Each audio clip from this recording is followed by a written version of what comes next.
Ormuz bo'g'ozi va Livan yangiliklari. 14-aprel kuni AQSh sanksiyalari ostidagi Xitoy tankeri Hormuz bo'g'ozidan o'tib ketdi. Bu Washington Eron portlarini to'sib qo'ygandan beri Fors ko'rfazidan chiqqan birinchi kema bo'ldi. Eron bilan bitimlar tuzishda qora ro'yxatga olingan Rich Starry tankeri 250 ming barrel metanol bilan AQSh dengiz floti kordonidan o'tib ketdi. Donald Trump ittifoqchilari tomonidan rad etildi, chunki bir nechta NATO davlatlari uning Eron portlarini to'sib qo'yish qaroriga qo'shilishdan bosh tortdilar. Buyuk Britaniya va Fransiya kabi NATO ittifoqchilari blokadada ishtirok etish orqali mojaroga jalb qilinmasliklarini va buning o'rniga global neft ta'minotining 1/5 qismi o'tadigan bo'g'ozni ochish tashabbusi ustida ishlayotganliklarini aytishdi. Ular Trampning Ormuz bo'g'ozidan blokadada ishtirok etmasligini va NATO ittifoqchiligidan chiqish niyati global qarama-qarshiliklarni yuzaga keltirmaslik niyatining yo'q emasligini bildirishdi.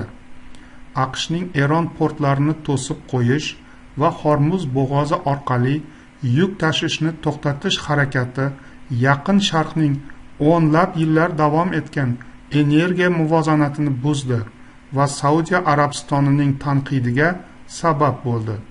Endi u Donald Trampni o'z yo'lini o'zgartirishga majburlamoqda.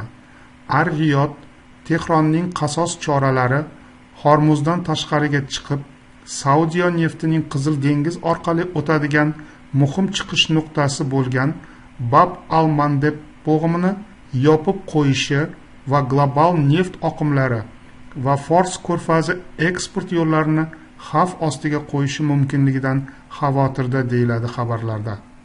Xitoy Donald Trampning Eron portlarini dengiz orqali blokada qilishini tanqid qilib, bu harakatni xavfli, mas'uliyatsiz xatti-harakatlar deb atadi.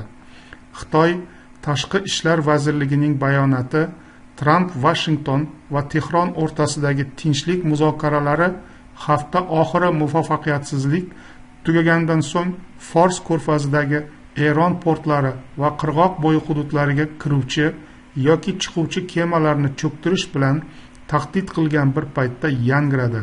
Blokada urush boshlagandan beri millionlab barrel neftni asosan Osiyoga eksport qilgan Eronga bosim o'tkazishga qaratilgan. Livanda Hizbulloh jangchilari bilan shiddatli tungi jangda kamida 10 nafar Isroil askari yaralangan.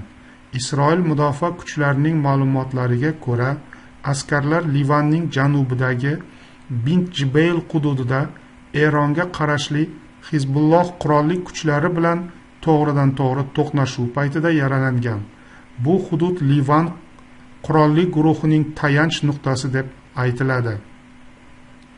Washingtonda bo'lib o'tadigan yuqori darajadagi diplomatik uchrashuv Isroil davlati va Livan vakillarini Qo'shma Shtatlar vositachiligida muzokaralardan bir-biriga qarshi qo'yishga tayyorlanmoqda.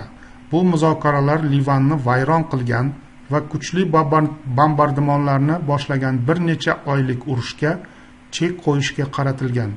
Elchilar va AQSh vositachiligi ishtirokidagi rejalashtirilgan muzokaralar o'nlab yillardagi birinchi to'g'ridan-to'g'ri diplomatik aloqani anglatadi.